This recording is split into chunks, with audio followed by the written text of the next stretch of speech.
In our last lecture, we introduced the genre of creation myths, and we set up some expectations so that we know kind of what we're looking for in the lectures ahead. We also came up with a taxonomy so that we could divide them up into categories that make it easier for us to deal with them. And then we illustrated what we were talking about with a couple of cosmogonies from Egypt. This time, I would like to summarize a really important Babylonian creation myth, one that includes this time the creation of human beings, which is a subject that the Egyptians seem not to care about that much, and then to find a place for this one in our classification scheme, and then using several different tools out of Doty's Mythographer's Toolbox, see what kind of meanings we can tease out of this. The myth itself comes from the Near East, from the place that the Greeks called Mesopotamia. Mesopotamia simply means between the two rivers, and the two rivers in question here are the Tigris and Euphrates. The civilization in this part of the world was just about as old as it was in Egypt, but where Egypt's history ran in a fairly continuous channel with some interruptions. Here, wave after wave of invasions and conquests happened. The Sumerians were succeeded by the Akkadians, and then the Babylonians, and then the Assyrians, and finally this became part of the Persian Empire. The myth that we're looking at comes from Babylon, but some of its material is much older, reaching back to the time of the Sumerians, who provided a kind of substratum for the cultures of all of the people in this part of the world. The poem is called the Enuma Elish, and it is a Babylonian poem. It dates from about 1900 to about 1600 BCE, and it is decidedly Babylonian in its purpose. The purpose is to praise their god Marduk and to demonstrate his superiority to all other gods. It was recited at least once, and maybe more than once, every New Year's at every New Year's festival in Babylon. Like the Egyptian story that we looked at in the last lecture, this one begins with a vast expanse of waters. Here the waters, however, are personified. There is a male Apsu who represents sweet waters, and there is a female Tiamat who represents salt water. The two of them mate, and they produce two pairs of gods, one of whom produces a god named Anu, who becomes traditionally the high god of the Mesopotamian pantheon. Anu, in turn, becomes the father of Ea, the god of wisdom, and we'll come back to him because he turns out to be a really important god in all of the myths of this region. Once we've gotten to Ea, we're at the fourth generation of gods, and by this time there are enough of them around, they're rambunctious, they're noisy, and Apsu becomes annoyed with them because he can't concentrate, he can't sleep. He wants things to go back to where they were before all of these noisy gods, these offspring of his, were running around the world. So he goes to Tiamat with his vizier, and he says, I have a plan. I'm just going to wipe them all out. I'm just going to destroy them. We'll go back to things the way things were before we had all of these children. Tiamat says no. She says, we can't kill our own children. What she says, in fact, in the poem, in response to her husband's plan, is, how could we allow what we ourselves created to perish? Even though their ways are so grievous, we should bear it patiently. I'm guessing that they're not the last parents in history who have said something of this sort. Apsu goes ahead with his plan anyway, but the plan gets leaked out to the rest of the gods, who are all terrified of what will happen to them. All except Ea, again, the god of wisdom, who turns out to be an extraordinarily important figure in all of these stories. He sends his great-grandfather Apsu into a deep sleep and then kills him. Then he retires to his own palace with his consort, and they produce Marduk, who is the hero of this poem. That the younger generation of gods should attack and displace an older one is a motif that occurs in a lot of creation stories, including most famously perhaps that of the Greeks, where Cronus replaces Uranos and then is in turn replaced by Zeus. In all of these stories, the mother winds up siding with her children against her consort. And that's what Tiamat does initially here, too, trying to talk Apsu out of killing his own children and grandchildren. Ea, once he has killed his great-grandfather, becomes himself the Lord of Sweet Waters. And that's going to be important in later myths that we look at, too. He is the Lord of Sweet Waters, but he isn't a personification of sweet waters, as Apsu pretty much was. He's a much more anthropomorphic God, and we've seen this as one of the common patterns when you're dealing with generations of gods, is that each generation becomes a little more like humans, with a little more personality, a little more history, some interests, some physical features, and some individual stories about them. Tiamat, although she had opposed her husband's plan to begin with, is enraged when he is murdered, and she gathers together gods who hadn't sided with Ea and takes one god named Kingu as her new consort, and then produces a small army of monsters. Hearing of this impending rebellion, first Anu and then Ea try to confront Tiamat, but both of them run from her in terror when they're actually in her awful presence. That's when Marduk steps forward as a champion. He agrees to take on Tiamat, to destroy her, to defeat her, but only if he can become the new king of the gods, which the other gods are so terrified they agree to, and that's how he achieves his supremacy in the Babylonian pantheon. In the actual fight, the fight is short but violent. Marduk controls the winds, and so he fills Tiamat with air so that she gets so distended that she can't close her mouth, and then he shoots an arrow down her throat that pierces her heart, and that's the end of Tiamat. He takes back from Tiamat something called the Tablet of Fate, which had been hers, which decrees individual destinies for gods and humans, but she had given it to Kingu when he became her new consort. Then Marduk dismembers her body and uses all of the parts of the body, her body, to make the cosmos. It's an ingenious use of body parts to make the universe, to make the world. The text says he splits her in half like a dried fish, and then he makes the Tigris and Euphrates from the tears from her eyes. Her breasts become mountains, her thighs are used to prop up the heavens, and every body part is assigned some particular function. This motif of the dismembered body of a god will come across again, because that's a fairly common motif in creation stories. There is a slight twist to this one, and that is that Tiamat is sometimes pictured as a woman, sometimes as a dragon, so that she can be thought of as a monster. So in a way, you could say that Marduk is actually killing a monster when he kills her. And that she's female has seemed important to some people who believe in the great goddess hypothesis, which we'll look at in our next unit. So we will come back and revisit this myth. The fact that she's a monster and female has seemed important to a lot of people. Once Marduk has defeated her, taken her body apart, made the cosmos, then he organizes, puts things together. He puts the sun in its place, the moon, the stars, the zodiac, the constellation, and as in the Egyptian myths we looked at last time, this is the beginning of time. Then he creates humans. Humans are created so that the gods won't have to do work that they consider tedious. They have to do all of the irrigation, all of the planting, all of the harvesting, and they get bored with this, tired of it, worn out by it. And so humans are actually invented in this myth, created in this myth, so that they can do the hard work that the gods don't want to have to do themselves. Marduk, the way human beings get invented or created, I keep saying invented, the way they get created in this poem is that Marduk takes Kingu, who was the consort of Tiamat, and he kills him, and then uses the blood of Kingu to make human beings from.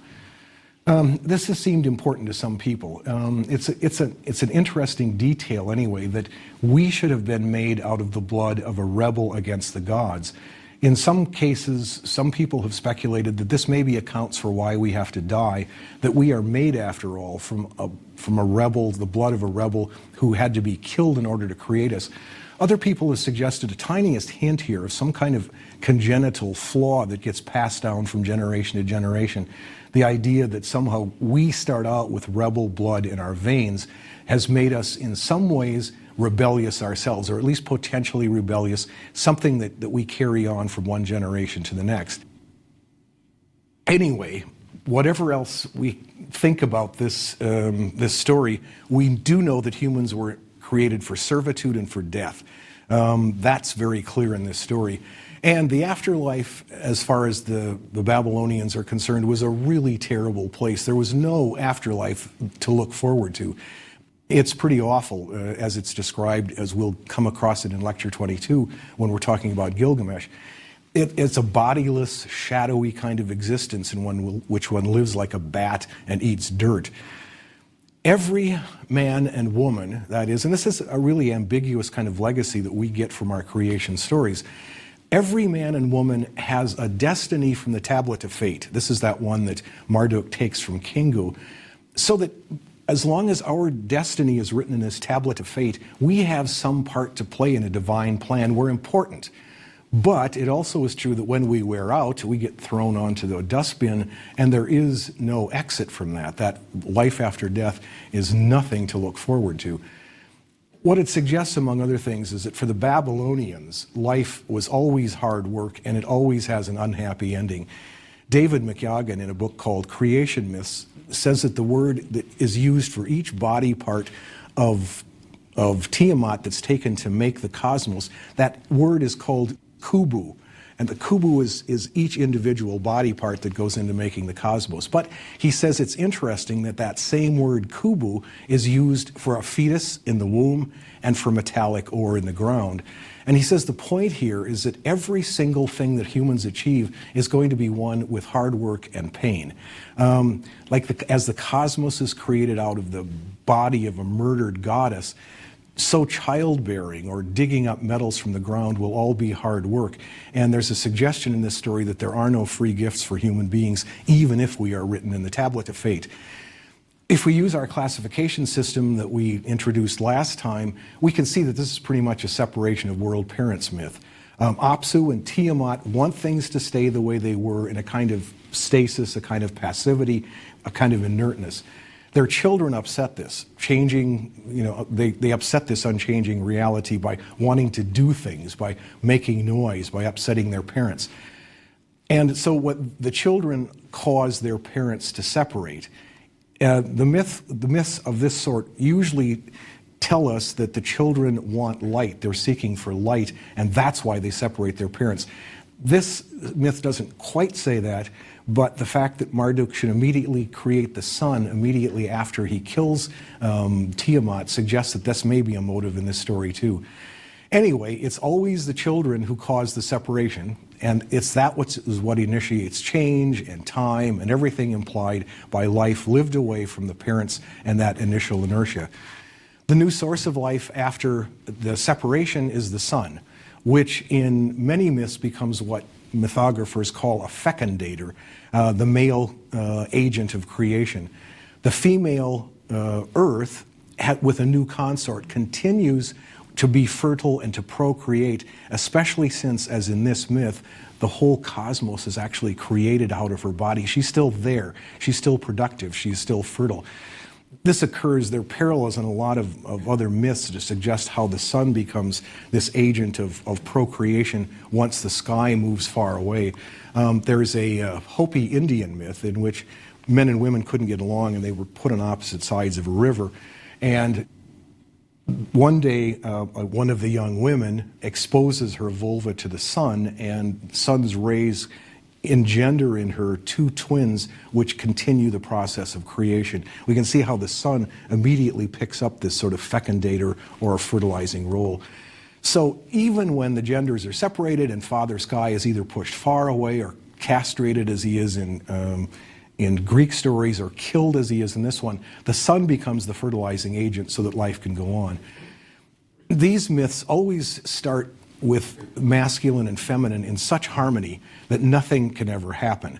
The opening lines of the Enuma Elish here are very good about describing the stasis at the very beginning of things. When the skies above were not yet named, nor earth below pronounced by name, Apsu, the first one, their begetter, and maker Tiamat, who bore them all, had mixed their waters together, but had not formed pastures, nor discovered reed beds, when yet no gods were manifest, nor names pronounced, nor destinies decreed. So that, once again, as in so many other myths that we've already mentioned and will mention in the future, a differentiated sexuality dividing male and female in some ways is a sign of the one becoming the many, of wholeness giving up to plenitude. There's a really wonderful parallel version of this story, this idea that splitting up the genders is what leads to creation and leads to the energy of creation in Plato's Symposium. He has Aristophanes tell a story. They're trying to define what love is. And what Aristophanes says is that originally when we were created as androgynous creatures. We had 4 arms and 4 legs and 2 heads, and so that male and female were sort of united into a single creature. In Aristophanes' version of the story in Plato, we got uppity and Zeus punished us by splitting us in half. So each one of us now is a half creature. Half, the male and the female are separated off from one another. And what Aristophanes says is that's what love is. Love is the way we spend all the rest of our lives looking for our other half, trying to put ourselves in some ways back together again. Here, the entire process, as happens so frequently in creation myths, begins with water. Tiamat is salt water, Apsu is fresh water, and both are killed so that the world can be created and humans set on it. Water is almost always the sort of formless chaos out of which everything emerges, and it's always still there as a place to which everything can return, overwhelm everything, and return Earth to that primal chaos from which everything began, which is perhaps one of the reasons why flood stories are so prevalent. The water is the womb out of which everything comes. It also can be the grave into which the cosmos can sink back into its kind of sleepy stasis. The new element for us in this myth is the dismemberment of the goddess and then creating the universe out of her body. This is a different category of creation myths, one that we'll encounter several more times in the course, and in fact we will take this one up in a lecture or two just down the road. Bruce Lincoln, in a book called Myth, Cosmos, and Society, the subtitle is Indo-European Themes of Creation and Destruction, devotes an entire book to just this theme. The focus in his book is on Indo-European versions, and neither Egyptian nor Babylonian belong in that language category, but his findings can be more generally applied. In myths like this, the parts of the dismembered god which become the cosmos, he calls alloforms. Alloforms are simply alternative shapes of one another, so that when a dismembered god's eye becomes the sun, or his flesh becomes the earth, these are the same substance in alternate forms.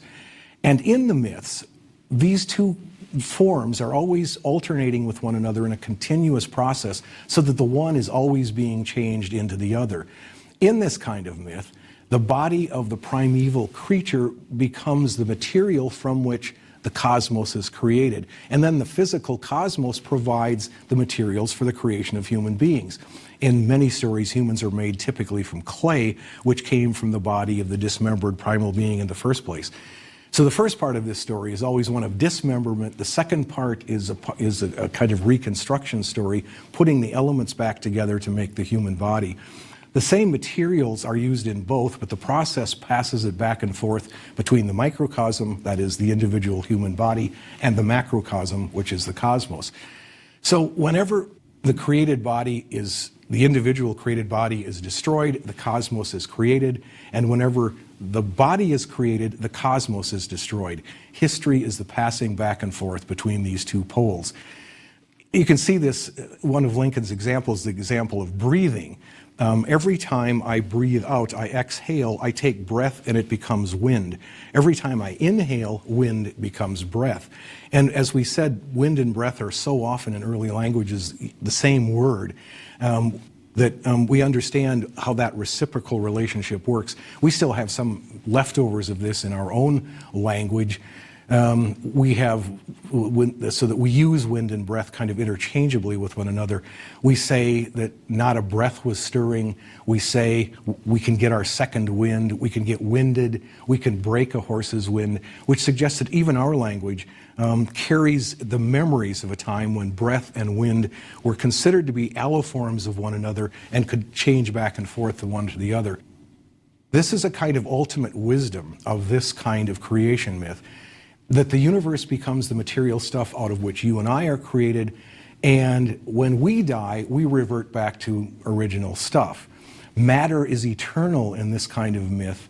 Nothing is ever lost, but it's constantly being transmuted back and forth from one to the other. The idea of sacrifice. Sacrifice, what a sacrifice does is it takes apart a creature, dismembers it, and then sends it into the cosmos, which means that every sacrifice, in a very visual and precise way, is a recreation of the original creation. That is the dismemberment of Tiamat. As Tiamat was taken apart to make the cosmos, every sacrifice takes some sacrificial victim apart and sends it off into the cosmos. That means that our own deaths, in a way, become a kind of sacrifice. At the end of our lives, we translate our own bodily matter back into cosmic form. Our breath once more becomes the wind, our bodies become the earth. And the death of each of us is a guarantee that the cosmos will persist. That is, we give ourselves back to the cosmos as a gift at our own death. In cultures that have a theory of a life after death, there's going to be one more step in this process when at the very end of time, when the earth is finally destroyed, the earth will be taken apart for the last time to recreate our bodies.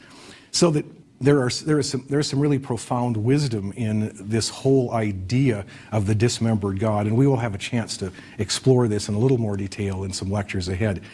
What I want to do to finish up this myth, however, is to take a look at it from a couple of different points of view, a couple of different angles of vision that'll allow us a couple different tools from Doty's Mythographer's Toolkit to see what else we can tell about it, what we can find out about it.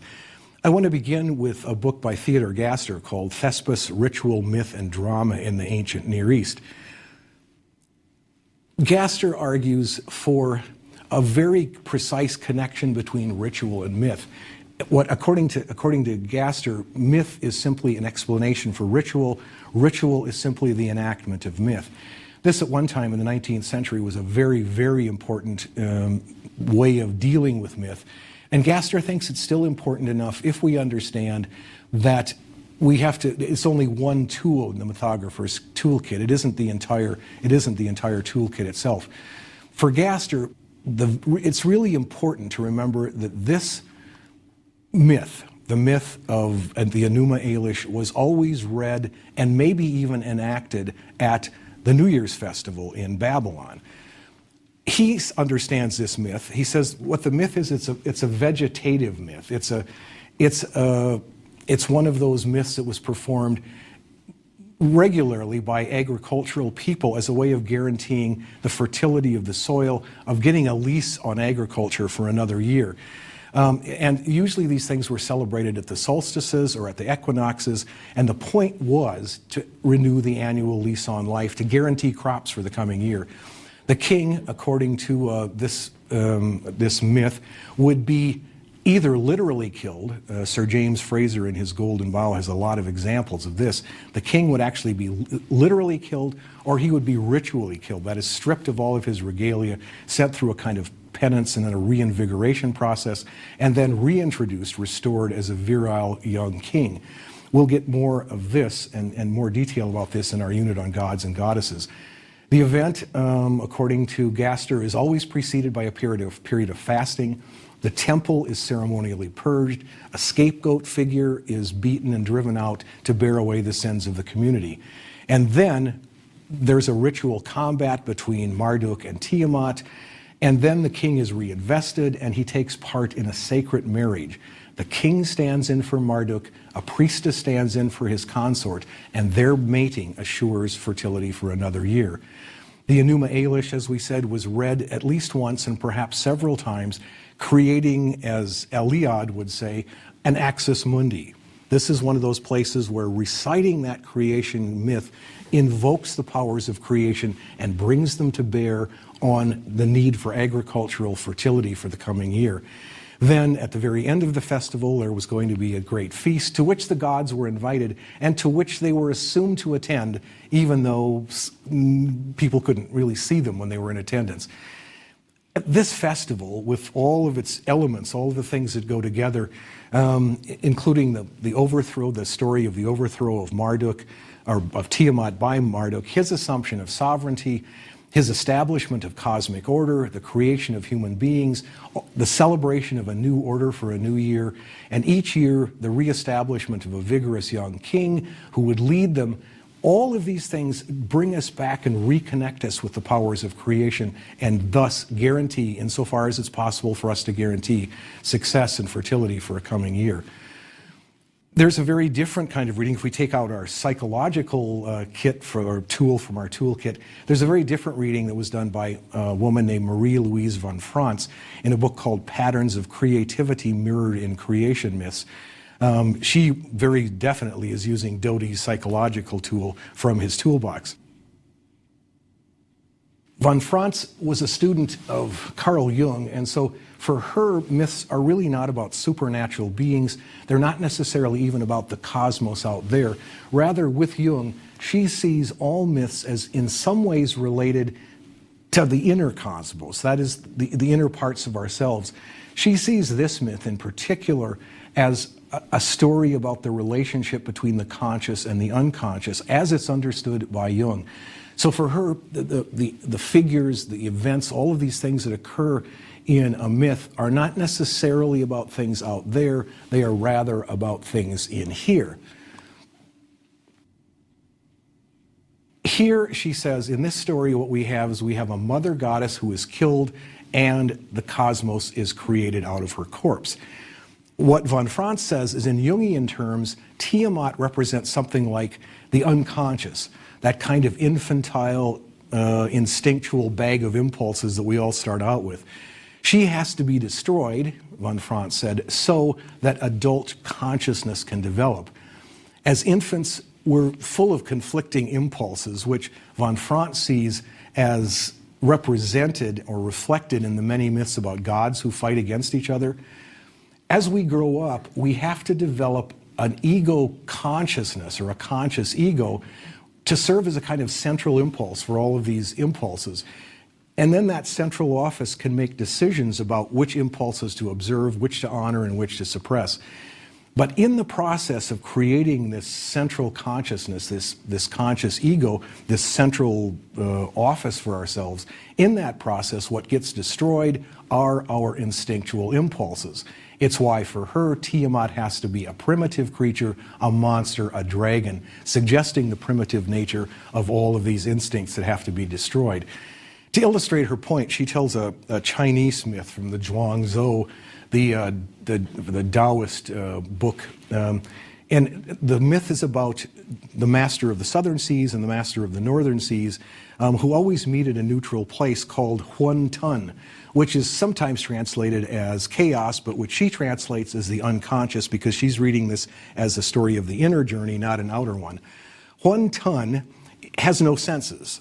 He has no ears, no eyes, no nose, no mouth, but he's a good friend to these two masters, and they decide to reward him for his friendship by drilling 7 holes in his body to give him access to the world outside.